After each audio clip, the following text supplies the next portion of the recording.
जब बेटा छोटा था तब कामिनी जी अपने बेटे के लिए स्वेटर बुन रही थी। उनका बेटा शैतानी करते करते स्वेटर बिनने वाली सलाई खींच ली। सलाई कामिनी जी की आंख में लग गई और उनकी आंख फूट गई। उन्होंने बहुत जगह इलाज कराया लेकिन उनकी आंख सही ना हो सकी, इसलिए वह कुरूप दिखने लगी। बेटा इतना छोटा था, उसे खबर ही नहीं थी कि माँ की आंख किस कारण खराब हुई थी। जब यह बात अपने फूफा जी से पता चली तब उसने जो किया उससे उनकी नज़रें शर्म से झुक गईं। बात कुछ समय पहले की थी। अस्पताल के बिस्तर पर लेटी हुई कामिनी जी दाएं बाएं करवट लेती जा रही थी। दिन भर इतने लोगों के बीच रहते हुए भी वह अकेलापन महसूस करती थी। उनसे बात करने वाला भी उनके पास कोई नहीं था। इस तरह समय काटना उन्हें बड़ा मुश्किल लगता था। कभी बेचैन होने लगती तो उठकर पास में रखी रामायण पढ़ने लगती, लेकिन वह भी आखिर कितनी देर पढ़ती। आधा घंटा रामायण पढ़कर वापस रख दी, फिर वापस बिस्तर पर लेट गईं। लेटे लेटे एक ही ख्याल मन में सताता रहता कि बीमार व्यक्ति तो अस्पताल जाता है, उनकी मजबूरी होती है ऐसे माहौल में रहना, लेकिन प्रभु की कृपा से मुझे तो कोई बीमारी नहीं है, फिर भी देखो फूटी किस्मत की अस्पताल में रहने को मजबूर हूँ। बात कुछ समय पहले की है। कामिनी जी अपने पति के साथ गांव में ही रहा करती थी, परंतु 1 साल पहले ही उनके पति का देहांत हो गया था। पति के देहांत के बाद वह बहुत अकेली हो गई, जिस कारण उनका बेटा उन्हें अपने साथ अपने घर ले आया। हालांकि उनकी बहू का उन्हें अपने साथ रखने का बिल्कुल भी दिल नहीं था, परंतु गांव वालों और रिश्तेदारों द्वारा दबाव दिए जाने पर बेटे को उन्हें अपने साथ शहर लेकर आना पड़ा। कामिनी जी का बेटा रोहन एक बहुत बड़ा डॉक्टर था, इसलिए बड़े बड़े लोगों में उसका उठना बैठना था। उसके ससुराल वाले भी ऊंचे घराने के थे, लेकिन कामिनी जी ठहरी एक साधारण ग्रामीण महिला जो इन सब दिखावे से बहुत दूर थी। कामिनी जी की एक आंख नकली थी, जिस कारण उनकी बहू और पोते को वह कुरूप लगती थी। एक दिन हुआ ये कि कामिनी जी का पोता उनके पास आया और कहने लगा, दादी आप यहाँ सोफे पर मत बैठो, अंदर अपने कमरे में जाओ, मेरे कुछ दोस्त घर पर आने वाले हैं। पोते ने बड़े रूखे स्वर में कहा तो कामिनी जी बड़े प्यार से बोली, अरे बेटा मैं तो थोड़ी सी जगह पर बैठी हूँ, तेरे दोस्तों के बैठने के लिए यहाँ बहुत सी जगह है। नहीं, आप उनके सामने नहीं बैठेंगी, मेरे दोस्त मुझे चिढ़ाते हैं, मुझे बेइज्जती महसूस होती है। उनका पोता चिल्लाने लगा तो अंदर से बहू नेहा की आवाज़ आई, क्या हुआ बेटा, क्यों गुस्से से चिल्ला रहे हो? मम्मी देखो ना, दादी हमेशा यहाँ सोफे पर बैठी रहती हैं, घर पर मेरे दोस्त आने वाले हैं लेकिन दादी अपने कमरे में जाती ही नहीं। उसी समय गुस्से से तिलमिलाती हुई उनकी बहू मोना बाहर निकली और बोली, माँ जी आप अपने कमरे में क्यों नहीं जाती, बिना मतलब हमारी बेइज्जती करवाती हो, जरा हमारे स्टैंडर्ड का भी ख्याल किया करो। बेचारी कामिनी जी चुप करके अपने कमरे के एक कोने में जाकर बैठ गईं। उन्हें अपने कमरे में अकेलापन महसूस होता था। दीवारों को देखते देखते कब तक अपना समय काटती, इसलिए बाहर सोफे पर आकर बैठ जाती थी, यह सोचकर कि ज़्यादा कुछ नहीं तो कम से कम बच्चों के चेहरे तो देखने को मिल जाएंगे। लेकिन बहू और पोते को वह फूटी आंख नहीं सुहाती थी। उधर कामिनी जी के बेटे रोहन को अपनी पत्नी और बेटे का यह व्यवहार अच्छा तो नहीं लगता था, परंतु फिर भी अपनी माँ को अपमानित होते देख चुप रह जाता था, क्योंकि यदि वह कुछ कहता तो पत्नी और बेटा दोनों ही उसका विरोध करते थे। कुछ दिन बीते तो मोना ने अपने पति रोहन से कहा, सुनो परसों पार्टी के लिए घर पर मेरी सहेलियां आ रही हैं, तुम तो जानते हो कि सब कितने हाई स्टैंडर्ड की हैं, लेकिन तुम्हारी माँ तो हमेशा यही सामने बैठी रहती हैं और कोई भी आता है तो शुरू हो जाती हैं अपने गांव की भाषा में उनसे बातें करना। मुझे तो बड़ी शर्म महसूस होती है। अब मुझसे और बर्दाश्त नहीं होता।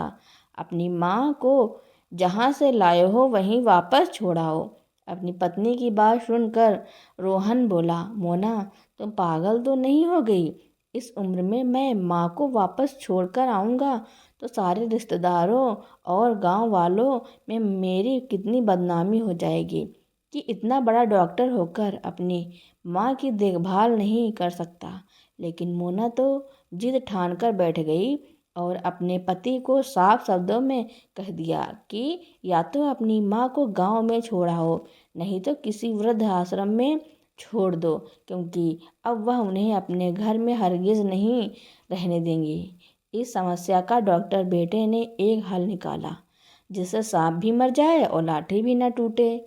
अगले ही दिन उसने अपनी माँ को सामान सहित अपने अस्पताल में शिफ्ट करवा दिया और कामनी जी अपने बेटे के अस्पताल में एक प्राइवेट वार्ड में पहुंच गई, या यूं कहो कि पहुंचा दी गई, क्योंकि वह भी तो अपने बेटे बहू के लिए एक सामान की तरह ही थी, जिसके सुख दुख और इच्छाएं किसी के लिए मायने नहीं रखते थे।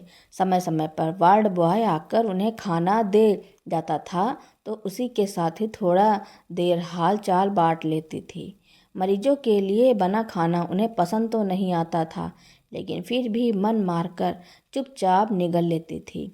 कुछ दिन बीते तो कोरोना वायरस के कारण अस्पताल के सभी प्राइवेट वार्ड भरने लगे, लेकिन मरीज आते ही जा रहे थे। इसका भुगतान भी कामनी जी को चुकाना पड़ा। 5,000 प्रतिदिन का प्राइवेट वार्ड माँ की ममता पर भारी पड़ने लगा और डॉक्टर बेटे ने कामनी जी का बिस्तर जनरल वार्ड में लगवा दिया। कामनी जी इधर उधर जहाँ भी नज़र दौड़ाती तो चारों ओर मरीज ही मरीज नजर आते। मरीजों के बीच रहकर अब तो वह खुद को भी बीमार महसूस करने लगी थी, लेकिन इतना ही काफ़ी नहीं था। जब जनरल वार्ड भी भरने लगे तो कामनी जी अस्पताल के हॉल में बिठा दी गईं। हॉल में बैठी हुई बेचारी बूढ़ी माँ मन ही मन उस दिन को कोस रही थी जिस दिन वह अपना घर छोड़कर बेटे के साथ शहर आने को तैयार हो गई थी। बैठे बैठे वह पुराने दिनों की यादों में खो गई। जब से कामनी जी अपने ससुराल में आई थी, उनके हिस्से केवल और केवल गरीबी ही आई थी। उनके पति खेत में मजदूरी करते थे, जिससे कुछ खास कमाई नहीं होती थी, लेकिन हिम्मत न हारते हुए कामिनी जी ने पति के साथ लोगों के खेतों में काम किया। शादी के 1 साल बाद जब बेटा रोहन पैदा हुआ तो बेटी दामाद की गरीबी को देखते हुए कामिनी जी के माता पिता ने उन्हें एक गाय उपहार में दी थी, ताकि माँ और बच्चे को दूध की कोई कमी ना हो। कामिनी जी कुछ दूध अपने बेटे के लिए रखकर बाकी का दूध आस पड़ोस में बेच देती थी, जिससे थोड़े पैसे मिल जाते। बेटा बड़े होने के साथ खर्च बढ़ने लगे तो उन्होंने बिना किसी झिझक के लोगों के घरों में बर्तन साफ किए, झाड़ू पोछा किया। उसे अच्छा जीवन देने के लिए माँ बाप दोनों ने दिन रात एक कर दिया था। उनका बेटा रोहन पढ़ाई में शुरू से ही होशियार था, जिस कारण उसे स्कॉलरशिप भी मिलने लगी थी। अपनी होशियारी और माँ बाप की मेहनत के बलबूते पर उसने डॉक्टरी की पढ़ाई पूरी की। पुरानी यादों में खोई कामिनी जी सोचने लगी कि इसी बेटे के खातिर मैंने जीवन भर मेहनत मजदूरी की। वह एक बार प्यार से माँ कहकर पुकारता तो हृदय में प्यार आता था। संसार के सारे सुख उसकी झोली में डाल देना चाहती थी मैं, और आज जब वही बेटा डॉक्टर बना बैठा तो अपनी बूढ़ी माँ भी उसे बोझ लग रही थी। धिक्कार है! कामिनी जी की आत्मा चीख उठी। उनकी सहन शक्ति ने जवाब दे दिया। वह तुरंत उठकर खड़ी हुई और अपने बेटे के पास जाकर स्पष्ट शब्दों में कह दिया कि अब वह यहाँ नहीं रह सकती। या तो बेटा उन्हें गांव में छोड़कर आए, नहीं तो वह स्वयं गांव के लिए निकल जाएंगी। अपनी माँ के अस्पताल में रहने से परेशान तो रोहन भी था, क्योंकि अस्पताल के स्टाफ के लोग भी दबी आवाज़ में इस बारे में तरह तरह की बातें किया करते थे। आज माँ ने स्वयं कह दिया तो रोहन अपनी माँ को गांव छोड़ने के लिए राजी हो गया। अगले दिन रविवार था। रोहन अपनी माँ को गांव छोड़ने की सारी तैयारी करके उन्हें अपनी गाड़ी में बिठाकर गांव के लिए निकल गया। गांव में कामिनी जी और उनके बेटे का खूब स्वागत हुआ। 1 साल से बंद पड़े पुराने मकान की साफ सफाई का काम पड़ोसन ने कर दिया। सामने वाले घर से चंदा चाची ने उनके आने का समाचार जाना तो 2 गिलास दूध लेकर आ गईं। सब लोगों ने कामिनी जी के अचानक आने का कारण जानना चाहा, तो रोहन ने आत्मीयता दर्शाते हुए कहा, वह क्या है ना कि माँ को आप सब गांव के लोगों की बहुत याद आ रही थी, इसलिए कुछ उदास थी। 2-4 महीने गांव में रहेंगी तो हवा पानी बदल जाएगा, यह सोचकर माँ को यहाँ ले आया। ऐसा कहकर रोहन ने असल बात छुपानी चाहिए, लेकिन चंदा चाची उसी समय सारा मामला समझ गई और बोली, बेटा, तेरी बेचारी माँ ने जिंदगी को बहुत दुखों में काटा है, इसलिए अपनी माँ को भूल मत जाना, कभी इसका दिल ना दुखाना। कैसी बातें करती हो चाची, माँ को कैसे भूल जाऊंगा? आखिर दुनिया में उनके अलावा मेरा है ही कौन? अपनी माँ की सेवा में मैं कोई कमी नहीं छोड़ूंगा। आते जाते रहने का आश्वासन देकर उसने अपनी माँ के हाथों में 2,000 रुपये दे दिए और बोला, माँ, मुझे लगता है कि इतने पैसे तुम्हारे खर्चे के लिए काफ़ी होंगे। हर महीने जब मिलने आऊँगा तो खर्च के लिए पैसे भी दे जाऊँगा। ऐसा कहकर डॉक्टर बेटा अपने शहर वापस चला गया। गांव में बूढ़ी माँ कामिनी जी अकेली रह गईं। पड़ोसन से गृहस्थी की ज़रूरत का कुछ सामान मंगवाया, लेकिन महंगाई इतनी थी कि खींच तान कर भी सब्जी और दूध के लिए केवल 500 ही बच पाए। लेकिन फिर सोचने लगी कि ज़रूरी तो नहीं कि हर रोज़ दाल सब्जी ही बनाई जाए। नमक मिर्च की रोटी चाय के साथ भी आसानी से खाई जा सकती हैं। कम से कम यहाँ रहते हुए इज्जत के साथ तो जीऊँगी। और फिर अगले महीने बेटा भी मिलने आ जाएगा और खर्च के पैसे भी दे जाएगा। अगले महीने की 1 तारीख होते ही उनके डॉक्टर बेटे ने 2,000 का मनी ऑर्डर भेज दिया। कामिनी जी, जो अपने बेटे का इंतजार कर रही थी, बेटे द्वारा भेजा गया मनी ऑर्डर देखते ही समझ गई कि अब उनका बेटा उनसे मिलने नहीं आने वाला, शायद अपने काम में व्यस्त होगा। यह सोचकर उन्होंने अपने मन को समझा लिया।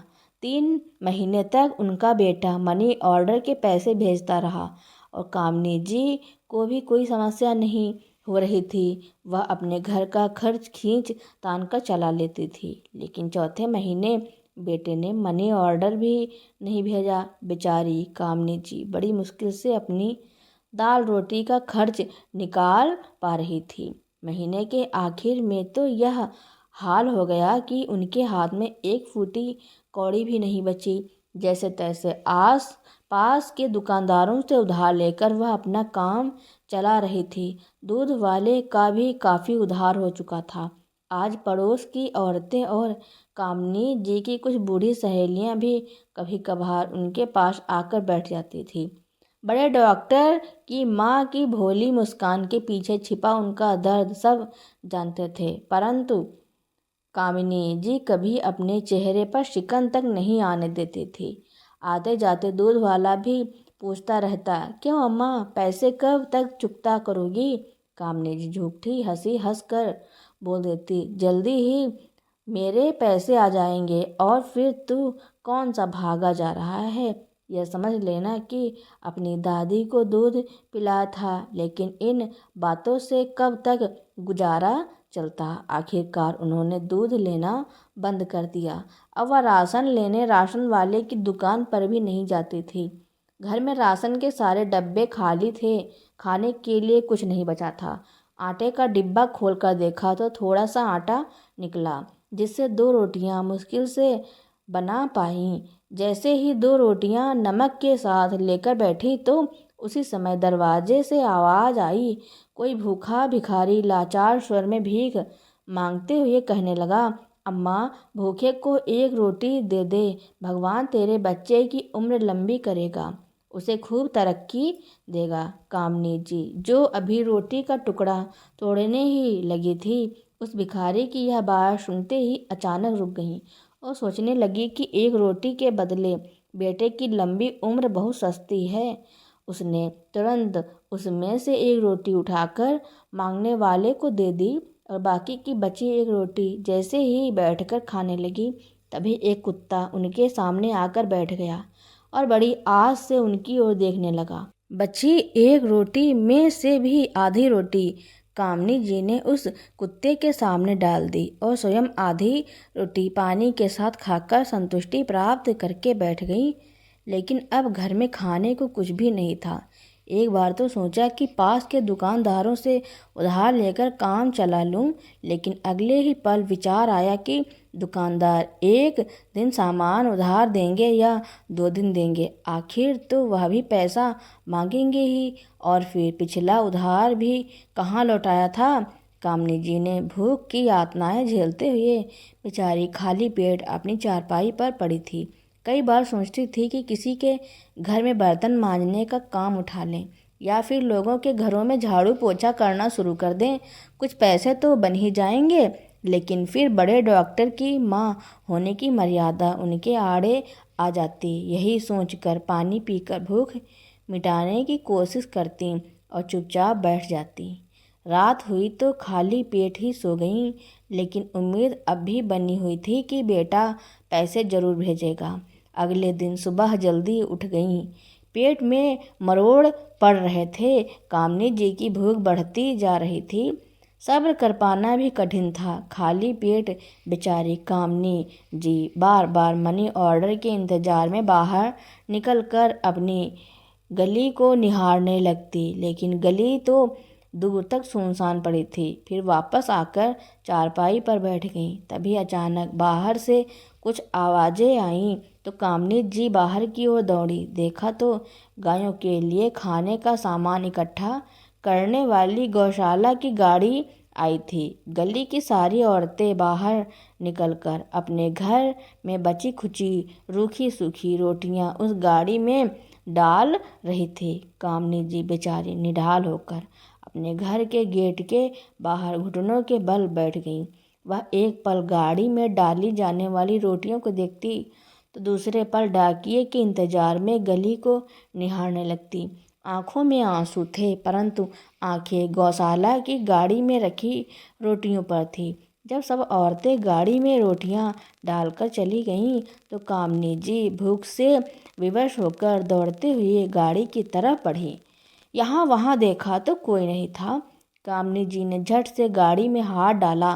जितनी भी रोटियां हाथ में आईं उन्हें अपने साड़ी के पल्लू में छिपाकर तुरंत घर लौट आईं और एक गहरी सांस लेकर अपनी चारपाई पर बैठ गईं। फिर अपने भाग्य पर फूट फूट कर रोने लगी। साड़ी के पल्लू में से सूखी रोटियां निकाली तो रोटियों को देखते ही कामनी जी को उनमें अपने बेटे की तरक्की नजर आ रही थी। फिर सोचने लगी कि मैंने तो आज तक किसी के साथ कुछ बुरा नहीं किया था, फिर भगवान ने मुझे ऐसी सज़ा क्यों दी कि आज मैं गाय के हिस्से की रोटी चुराकर खाने को विवश हो गई हूँ। थोड़ी देर में कुत्ता भी उनके पास आकर बैठ गया और रोटियों को देखकर पूंछ हिलाने लगा। कामनी जी ने एक रोटी कुत्ते को भी डाल दी, लेकिन गाय के हिस्से की रोटी खाने को उनका मन नहीं मान रहा था, परंतु पेट की भूख जीने भी नहीं दे रही थी। इसलिए अपने आत्म सम्मान को दरकिनार करके वह बेचारी रूखी सूखी रोटियां जैसे तैसे चबाकर पानी के साथ निकल गई। शाम के समय पड़ोसन आकर कामनी जी के पास बैठ गईं। उन्हें उदास देखकर पूछने लगी, क्यों कामनी, तेरा बेटा तो कहता था कि थोड़े दिनों में मिलने आएगा, लेकिन वह तो ऐसे गया कि तुझे देखने भर को भी नहीं आया। उसी समय कामनी जी के चेहरे पर उदासी और निराशा के भाव छा गए। तभी पड़ोसन बोली, मैं समझती हूँ कामनी, जब अपनी औलाद ही ऐसी हो तो किसी का क्या जोर। कहने को तो तेरा बेटा डॉक्टर है, लेकिन तुझे 2 वक्त की रोटी भी नहीं खिला सकता, तो ऐसी औलाद किस काम की।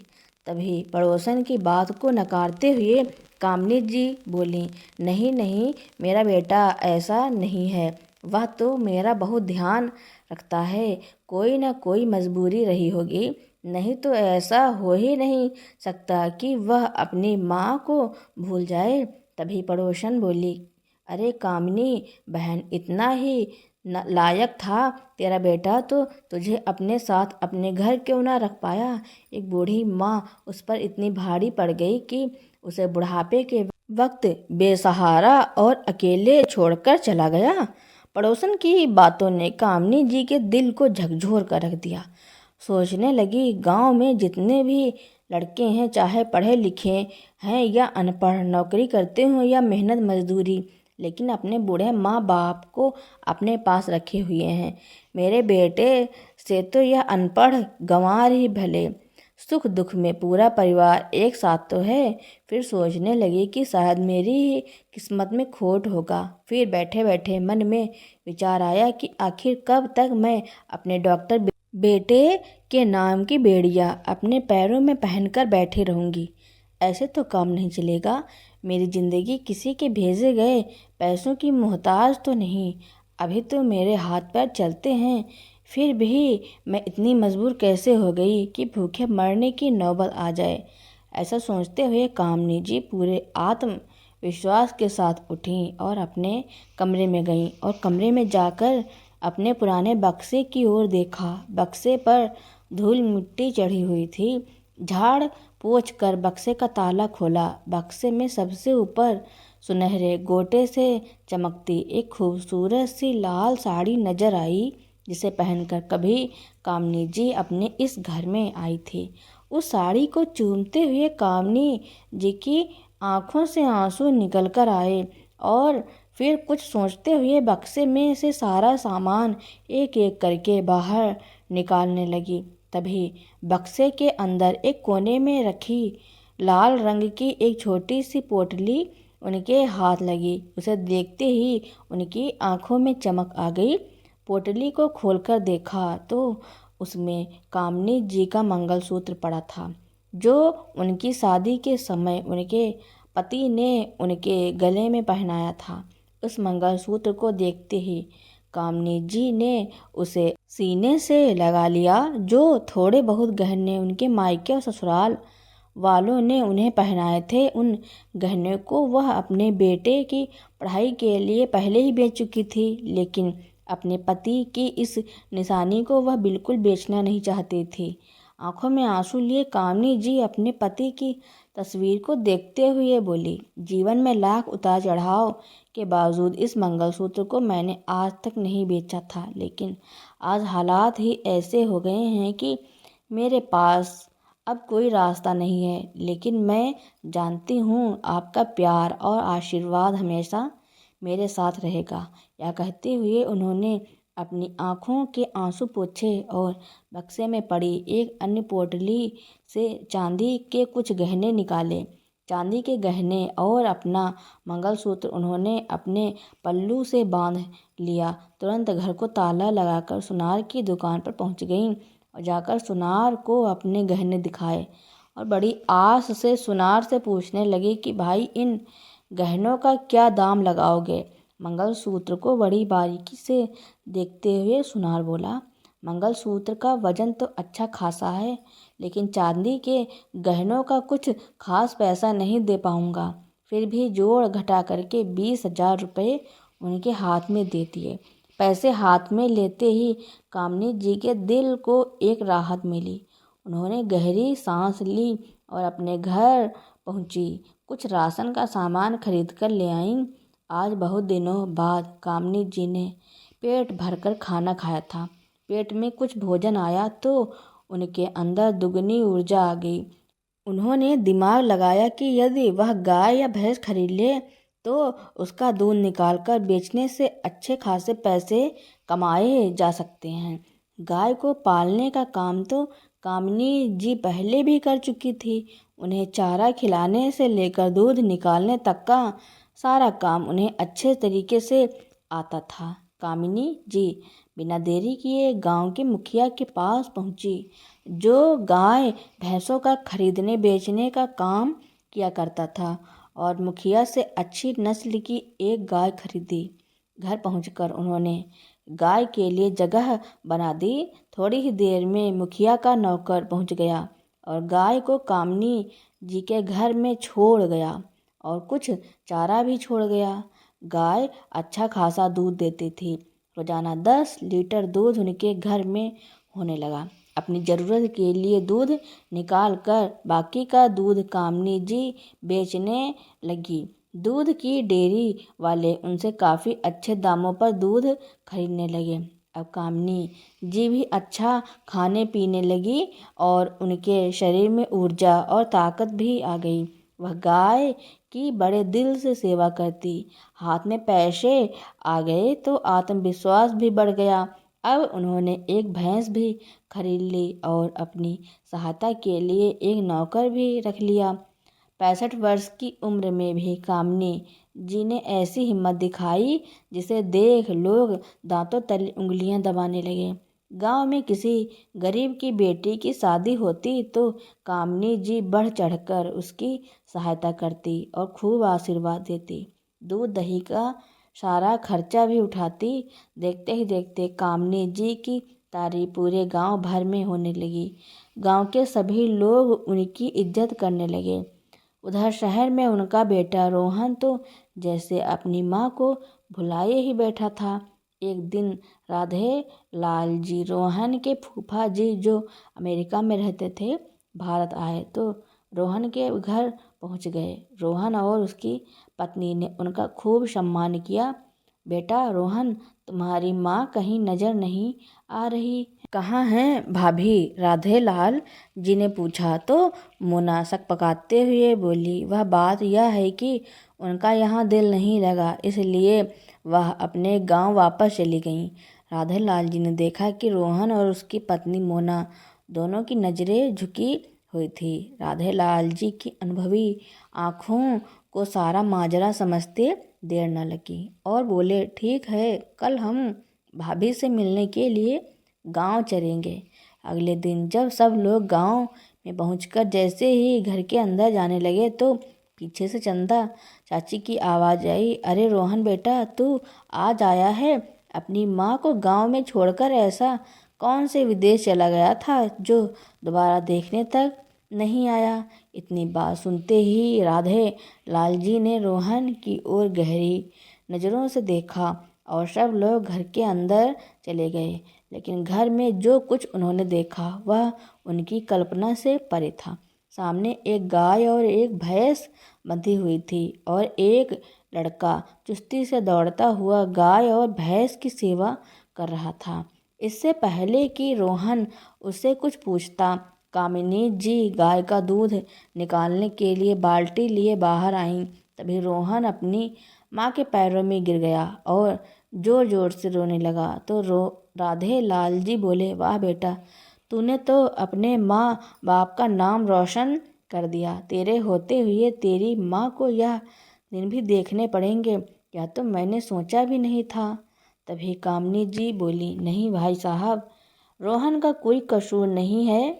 तो राधे लाल जी ने कहा, मैं सब जानता हूँ कामिनी। फिर मोना की ओर देखते हुए बोले, क्यों बहू, तुम्हें अपनी सास की कुरूपता पसंद नहीं है ना, जिस कारण तुम्हें किसी को उनसे मिलाने में शर्म आती है? राधे लाल जी की यह बात सुनकर मोना निशब्द रह गई।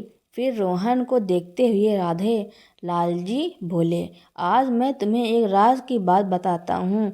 यह बात सुनते ही कामिनी जी उन्हें कुछ न बताने का इशारा करने लगी। तो राधे लाल जी ने कहा, नहीं कामिनी, यह बात बताना जरूरी है। रोहन, जब तुम छोटे थे तो तुम्हारी माँ तुम्हारे लिए स्वेटर बुन रही थी। तुमने बचपन में अपनी माँ के हाथ से एक सिलाई छीनकर उनकी आँख में दे मारी और तुम्हारी माँ की यह हालत हो गई। यह बात सुनते ही रोहन और उसकी पत्नी के पैरों तले जमीन खिसक गई।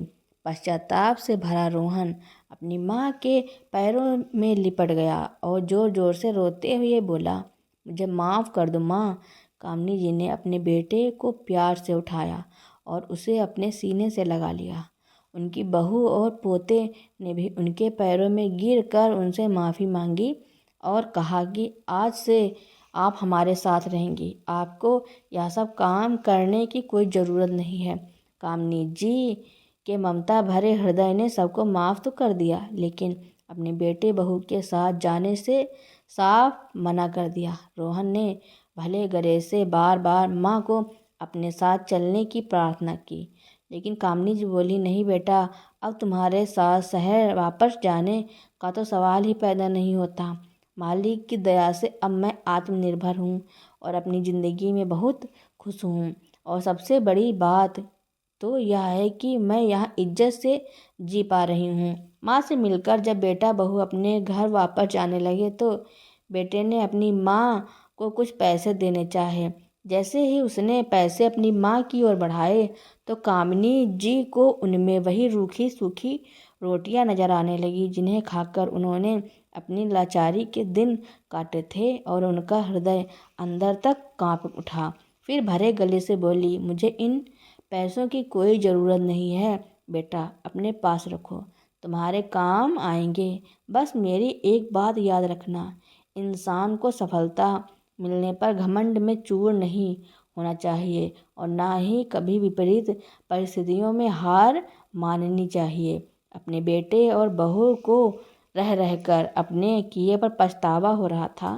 बेटे और बहू के बहुत बार माफ़ी मांगने पर भी कामिनी जी अपने बेटे के घर जाने के लिए राजी नहीं हुई और अपनी ज़िंदगी गांव में ही बिता दी। वह अपने बेटे बहू की करतूत ज़िंदगी भर नहीं भूली, क्योंकि उन्होंने जिस बेटे को इतनी मुश्किल से पाल पोस कर बड़ा किया, वही बेटा अपनी पत्नी को कुछ भी नहीं कहा और उसके ही घर में रहने के लिए जगह नहीं थी। बेटे के कारण ही बीमार न होते हुए भी उन्हें अस्पताल में रहना पड़ा। बेटे से इतना भी ना बन सका कि अपनी पत्नी को समझा सके। कामिनी जी गांव में रहकर अपनी ज़िंदगी सम्मान पूर्वक बिता रही थी। तो दोस्तों, कामिनी जी ने अपना जीवन अच्छे से बिताने के लिए जो किया उसके बारे में आपका क्या कहना है, और यह कहानी आपको कैसी लगी कमेंट में ज़रूर लिखना। मेरी कहानी सुनने के लिए आपका बहुत बहुत धन्यवाद।